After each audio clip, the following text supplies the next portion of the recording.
Everyone can please be seated as I call upon one of our incredible co-chairs for this weekend, Alan Saporta.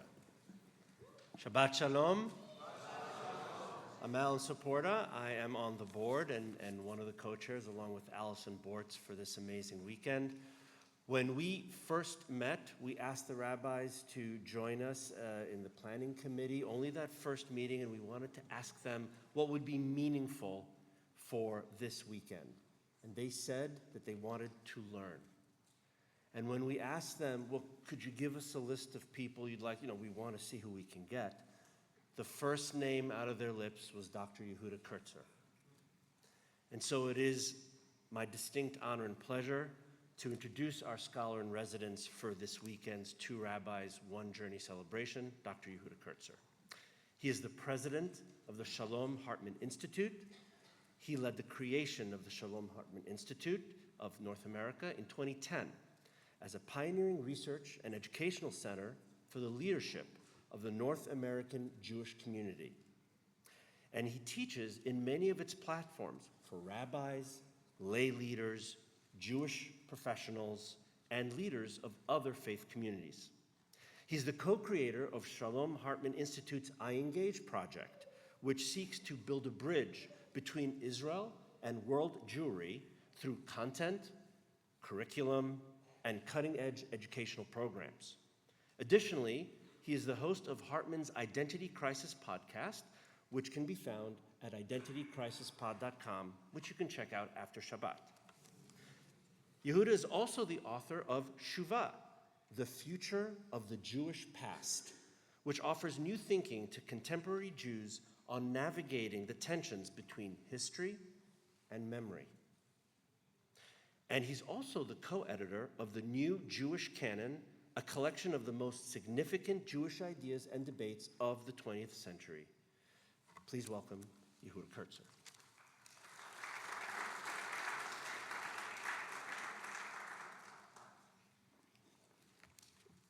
Shabbat Shalom, everybody.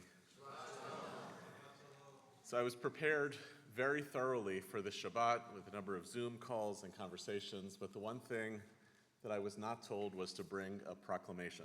So I apologize for showing up without a proclamation. But I will say I'm happy to be serving as the vessel this week of a congregational gift to its rabbis of not having to give a sermon.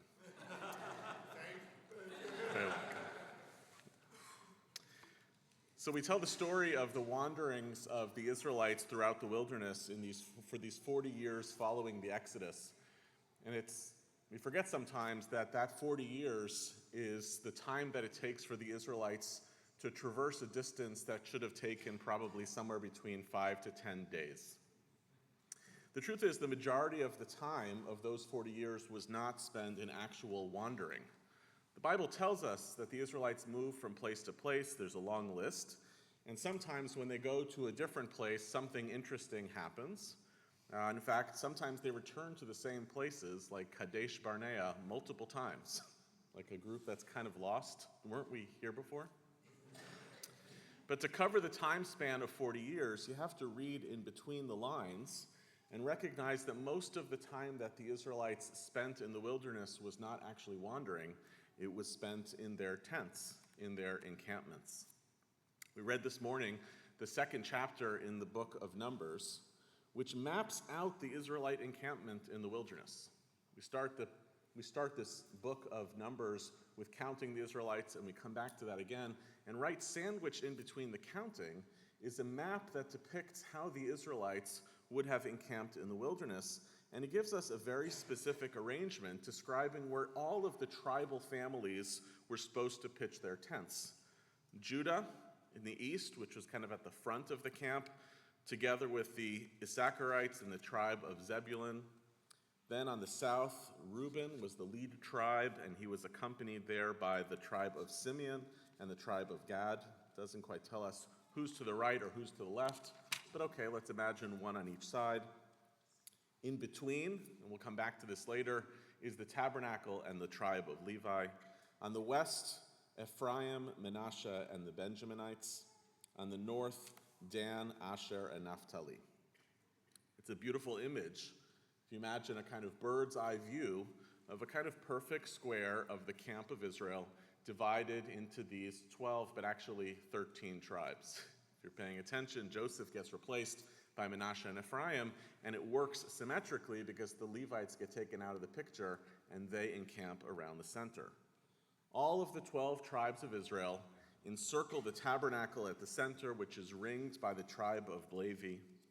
The Levites serve a double function, protecting the people from the tabernacle or protecting the tabernacle from the people.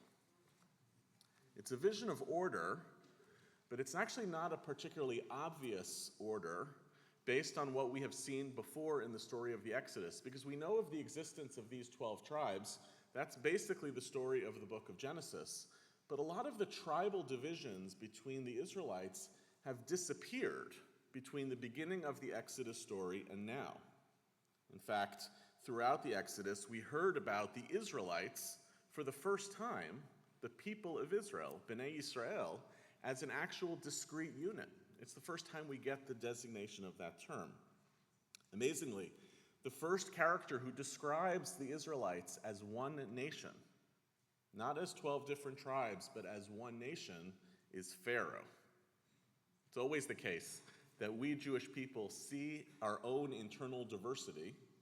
We know of the ways in which we are different from one another, but it's the anti-Semites who want to group us together into one group.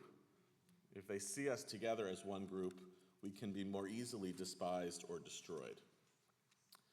Once Pharaoh does that, that seems to be the central plot of the rest of the Exodus, that the Israelites are one people. They travel together out of the march of Egypt and through the Red Sea as one people. It doesn't look like this kind of structured order, where everybody seems to have their place in their tribal positions, but more like controlled chaos. If you know this reference, it kind of feels like the Exodus from Egypt is like the boarding line at an El Al flight. Eventually, everybody gets there. There's no real system, right? Of you stand here, you stand there, groups, irrelevant. Even at the foot of Mount Sinai, as we prepare to receive the Torah, where you might have imagined that that should be a place for a really coherent picture of the order of the Israelites and how they're meant to encamp. In fact, the Bible tells us, Vayichan Sham Yisrael neged Hahar. The Israelites encamp as one group, as one people at the foot of the mountain. In fact, it seems that the rabbis are more interested in the fact that by telling the story this way, it groups us all not only as one people, but almost as one individual. Ka'am echad, ke'ish echad, belev echad, as a single individual with one heart. Back now, however, we're in year 2 of the journey in the wilderness, the Israelites have been redivided back into their tribal camps. Is that inevitable? And is it a good thing? See, we the Jewish people, we have these two impulses, we have these two instincts that are born out of a paradox of Jewish peoplehood. We insist, as the Jewish people, that we are one people, and we also describe ourselves as a people made up of tribes. Which is it? Are we a discrete group of tribes who are loosely linked to one another? Or are we actually one people in a way that overrides our tribal impulses? Think about those impulses. One is towards the collective, the need to erase the difference between one another and just try to stand together as one. And the other impulse is, in the Bible, it's called the tribal impulse. In the 1st century CE, it was called the sectarian impulse. Later in Jewish history, it might be the denominational impulse. We have some other identity or desire as Jews, which is to belong to a subgroup that better captures our particular beliefs as Jews, that tells the story of our real Jewish values more accurately than belonging to a messy and complicated big group. All of us have some of both of these impulses in us.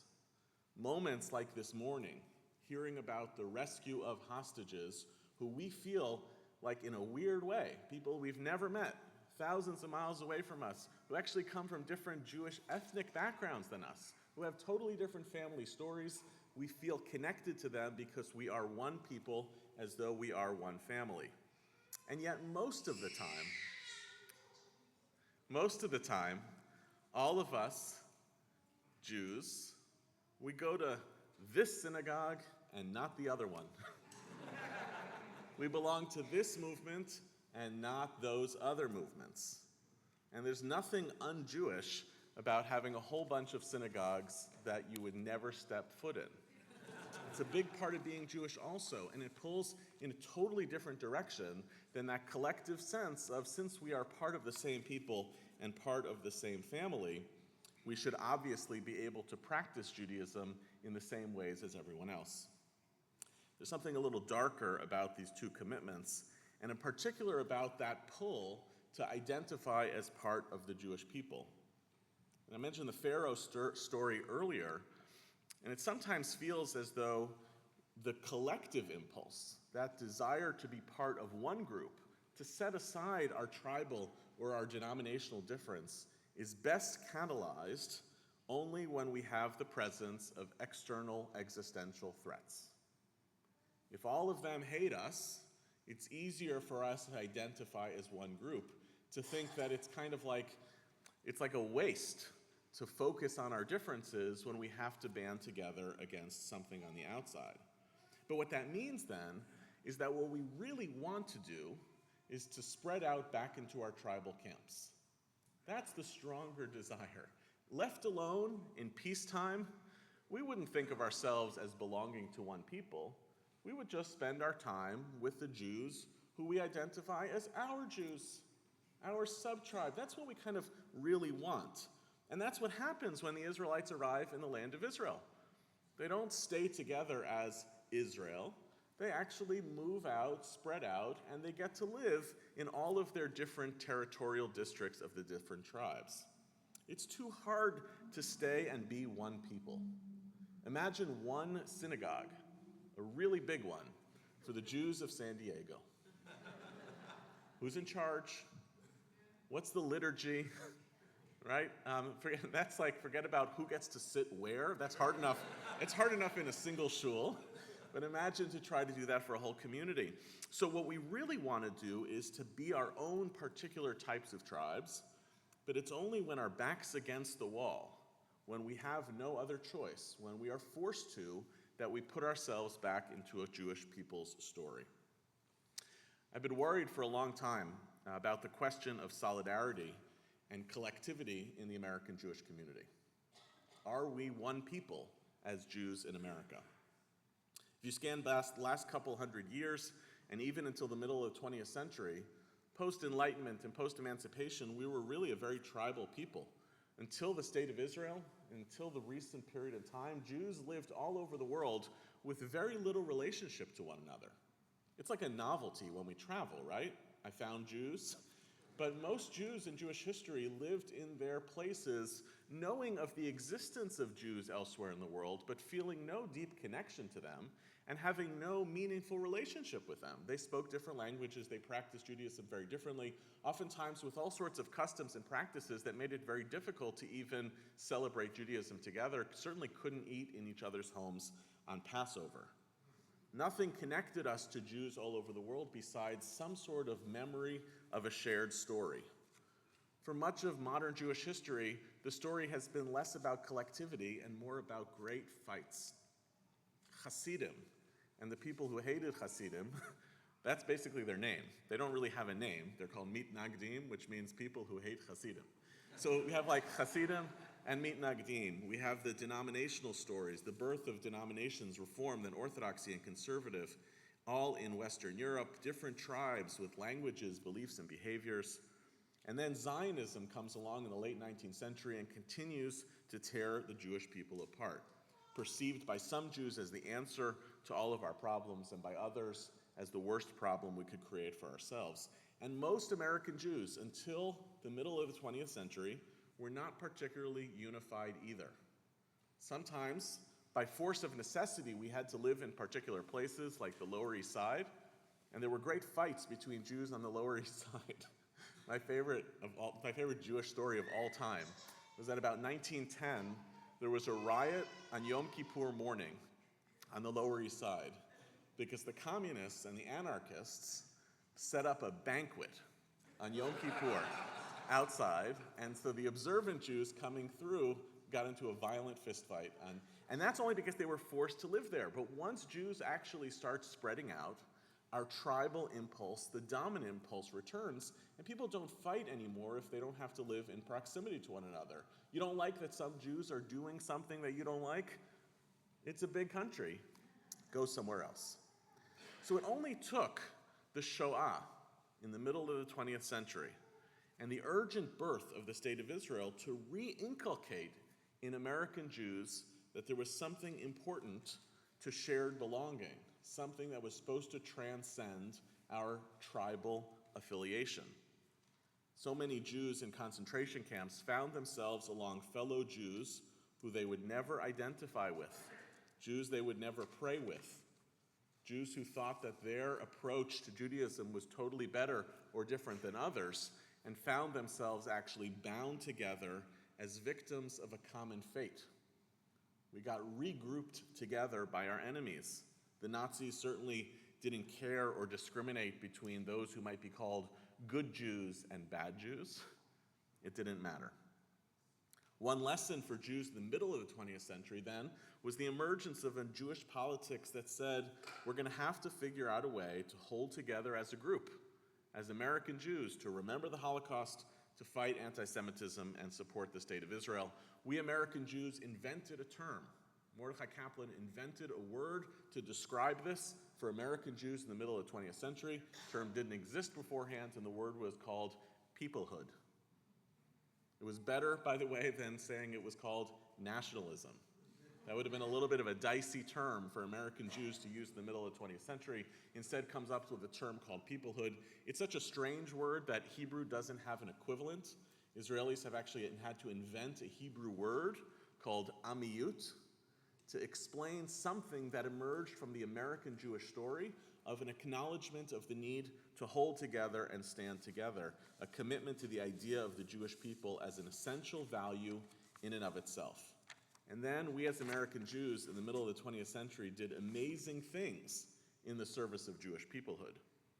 The 1947 Federation Campaign for the State of Israel raised something to the equivalent of $1.5 billion in today's dollars. They set out a goal of $500,000. They were laughed at, and they passed through that in 3 months. And you know how they achieved that $1.5 billion campaign? They did actually better. They did a great Federation trick, which was they told people it was a one-time ask. In 1948, they came back, raised $2 billion, and in 1949, $2.5 billion. Talk about a community that says, I know that I want to pray in my particular shul, but there is a sense of urgency, of solidarity that is going to force me to push to belong to something bigger than myself. Amazingly, synagogue attendance, right, in the 1950s was way higher than synagogue attendance is today. American Jews believed in God a lot less in the 1950s than they do today. So what does it mean? Jews all went to shul but didn't believe in God. What was the central religion of American Jews in the 1950s? Peoplehood. That's where the Israel Bonds campaigns took place. Peoplehood became the American civil religion for American Jews. But we've watched for about 30 years as Jewish peoplehood in America has been eroding. We are reverting to the mean. We're doing that thing that the book of Numbers tells us we are inevitably going to do, which is returning towards our own tribal encampments. We've done it largely because we can. If the only reason why Jews stand together and experience a sense of solidarity is because of external threats, then when we feel we can actually spread out, we are going to do so. We know that the things that once held together American Jews actually pull us apart. So the State of Israel has gone from being the strongest organizing force for American Jews, as it was in the middle of the 20th century, to today, the strongest disorganizing force in American Jewish life, the thing that many American Jews fight about more than anything else. We're watching the reemergence of our tribal, our denominational instinct that we can't seem to suppress, and it continues to pull us apart. You show me a Jew, I'll tell you which Jews that person hates. And it's almost like we can't help it. When Hamas attacked on October 7th, I got really worried for about a week. I wondered, had we as American Jews lost the solidarity instinct? Would we respond the way that my grandparents' generation knew instinctively to respond?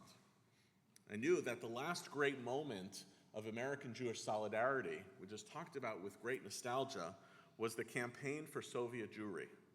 Although even then, the campaign for Soviet Jewry meant standing up for America against the Russians. It took no countercultural claim to say we should stand together as Jews, and I worried for the first week after October 7th, if our generation is now being called on to act as one people, as one group, would we have the patience to do so? The skills? Would we have the muscle memory of Jewish peoplehood to rehabilitate that solidarity? And I want to tell you, the good news was I was pleasantly surprised. All of that worry that the muscle memory had disappeared was erased by noticing that the instinct was still intact. Jewish philanthropy did things that it hadn't done in generations. Those campaigns that raised over $1 billion within 5-6 weeks of the launch of the war. And by the way, we know the numbers about the Federation campaigns, for instance, or Friends of the IDF, or many other organizations that mobilized, but the thing we can't fully count is the total economy of how many people, independent of those organized campaigns, brought a package of socks to some sort of gathering or just sent equipment to Israel. We noticed that instinct to show up, which is the first behavior of Jewish solidarity, was still intact. Where you say, I don't care where I want to be, I just want to be in proximity with my people. We have seen a surge in Jewish life all over America. Statistics are wild about synagogue attendance, Hillel attendance, Friday night dinners at Hillel, and Shabbat programs on campus. There's so much of the story about what's taking place in the encampments on campus that we're missing the story, that there's a muscle memory of Jewish solidarity on campus that has returned in a deep way. We saw the march in Washington, in which we beat the numbers of the Rally for Soviet Jewry, political advocacy on behalf of the Jewish people in the state of Israel, and a sense of clarity about allies and allyship, including many Jews realizing that their primary allies are still fellow Jews, and maybe even, and this is important in and of itself, the emotion in and of itself, the tears shed on behalf of the Jewish people, reminding us that solidarity is not just a set of political behaviors, it's also something of a state of mind. And once again, I'm starting to worry that it's not going to hold. We see the ways in which the solidarity among wide swaths of the American Jewish community about the war is beginning to erode and will continue to erode. And it saddens me terribly that it only can happen when something terrible happens to our people that we figure out and remember that we need to stand together. Israelis are worried about this too. If you remember, for the 10 months prior to October 7th, Israelis were more politically divided than they had ever been. People were using, not fear-mongers, were using the term civil war to describe the conditions around Israeli democracy. Somewhere between 50 and 70% of Israelis were taking to the street every Saturday night to protest against a government that wouldn't get out of the way. There was a lot of fear about what that was going to lead. And instinctively, overnight, the minute that the war began, Israelis' solidarity instinct kicked in too. The most amazing thing I saw was in Jerusalem, the same group that had been organizing the protests for 10 months became the mechanism to organize all of the supply chain issues for the IDF and for families that had been displaced. And when I asked the head of that group, what changed overnight? And he said, nothing changed. Both of these are acts of patriotism. That solidarity instinct, now what is demanded of me is to take care of my fellow citizens. Israelis at war do not want to go back to their social divisions. Soldiers are saying this as they return home. I just fought alongside people who I think are wrong politically. I don't want to go back and fight against them. But the political realities are making it feel as though that is inevitably going to happen. And if we're being honest, as much as there was unprecedented solidarity in the American Jewish community following October 7th, there was another trend as well. Also, on one sector of our community, on the far left of the Jewish community, unprecedented divisions. Right? So it wasn't nearly all of us as tribes came back together. Many of our tribes came back together, and some of them exited faster than we have ever seen. How do we avoid this whiplash? How do we break this cycle of the desire for the tribal and the denominational, knowing that it brings tremendous gifts, while knowing that there's something essential and important about the collective solidarity of the Jewish people that should not only be awakened when we're in periods of suffering? How do we get better as a people of taking advantage of the gifts that come both with a tribal identity, the ability to say, I only do want to daven with these people. That's okay. That's where I flourish as a religious person, while also finding ways to take advantage of the gifts that come with belonging to something bigger. We'll go back to that image that we started with in the second chapter of the book of Numbers. And if we notice, this is actually the best of both worlds. The Israelites are, in fact, constituted as a collective. They are a perfect rectangle around the tabernacle, even if members of different tribes go to sleep at night in different sections in that story. You see how it works seamlessly when they begin to travel, as we read this morning. There's an order of operations. First the first group, then the second group, then the Levites who bring the tabernacle with them, and then the next two groups. Harmonious and orderly, like a British Airways flight.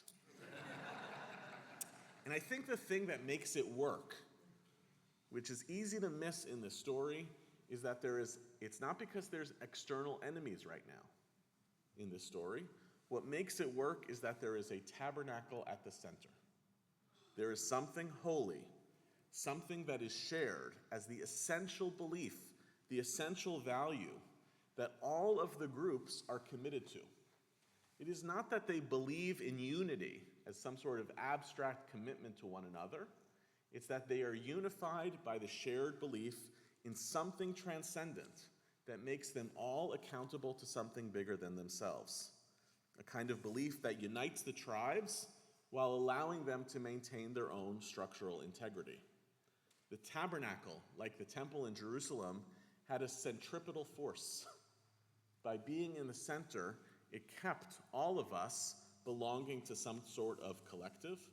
And it's no coincidence that later in Jewish history, when the temple is destroyed, we experienced a sense of centrifugal loss, spun out, losing something in the center that's going to hold us together. By the way, this ordered plan in the Bible was not God's original plan. If it was the original plan, we would have known about it earlier in the book of Exodus. The only reason we have this story of a tabernacle at the center holding the people together is because if you remember when Moses went up to the mountain with God and communed with God for 40 days and 40 nights, Moses and God assuming that the people will be fine down below. They're one people, they'll take care of all of their needs. Wouldn't all of them be on a spiritual high? Wouldn't they all be bonded together by the experience of Sinai? But instead, they commit a sin of a golden calf. And that teaches God and Moses in that moment that if there's nothing in the center of the community, nothing that will hold a community together, a lot can go wrong. With no central authority, with no shared belief system, the people feel untethered and anxious. They set up a false totem to replace the God of Israel, and the only way they wind up being able to put the people back together is through violence. Moses and God learned the lesson in the book of Exodus that is now depicted in the book of Numbers, that for the people of Israel to be a people of Israel, they need something to believe in that lives within the camp of Israel. Then it was a tabernacle, and maybe it's going to have to be something else. What will sit at the center of Jewish life? Not an external threat that forces us back together, but what will we create as a Jewish people that makes us feel we are engaged with a shared collective and collaborative project to which we are all accountable? I think the great mistake of 2 generations ago is that we thought that those existential threats from the outside were the same as a shared belief system. They weren't. They were the urgency of a particular generation. Maybe the state of Israel was strong enough to believe in at that time because it really needed our help. It was like our collective little engine that could. Rabbi David Hartman used to say that the barter system between diaspora Jews and Israelis was that Israeli diaspora Jews sent money to Israel and Israel sent back nachas. That was an okay trade. Today it seems only moments of urgency remind us of the solidarity instinct, and I'm not sure it will continue to hold. There's no alternative that we have as a people that should be able to hold us together than the project of our people itself. That is the project. That is still what Zionism was and is supposed to do. I don't think it will continue to work in the American Jewish community to insist that support for Israel be the thing that is supposed to hold the Jewish people together. Needless to say, there's a whole generation of Jews who doesn't believe that that is the case.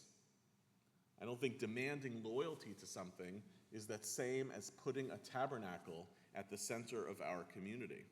Nor is it going to be sufficient for us to say that the tabernacle in our community, the thing we're all going to agree on, is an abstract set of values like justice or righteousness. I'm not even sure it will help to say that the thing that should center our community is God. American Jews, not big on the God numbers.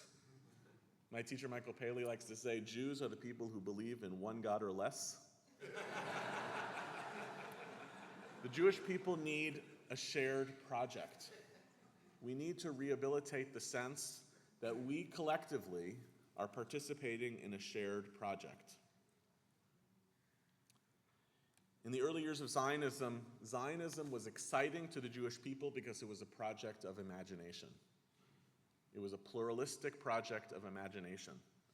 It was the time in which Jews could say, would that we had control of our own destiny and our own story, what do we want it to look like?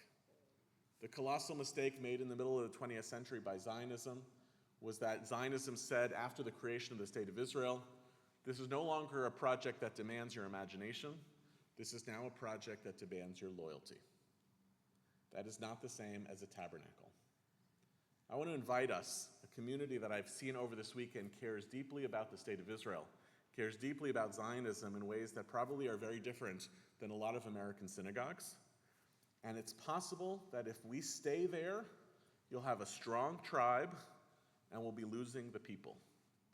We've got to find ways to open up the conversation about what that core commitment looks like in ways that invite other people to want to participate in that project. It's uncomfortable. Collectivity is uncomfortable. Knowing that other tribes have slightly different views and different attitudes is uncomfortable, right? Belonging to something bigger than our own belief system is uncomfortable. But for the Jewish people to bring back something that will be transcendent, that will hold us together like the story that we have here in this book of Numbers, will require of us to rehabilitate a conversation about Israel that is a little bit more uncomfortable and simultaneously a little bit more inviting.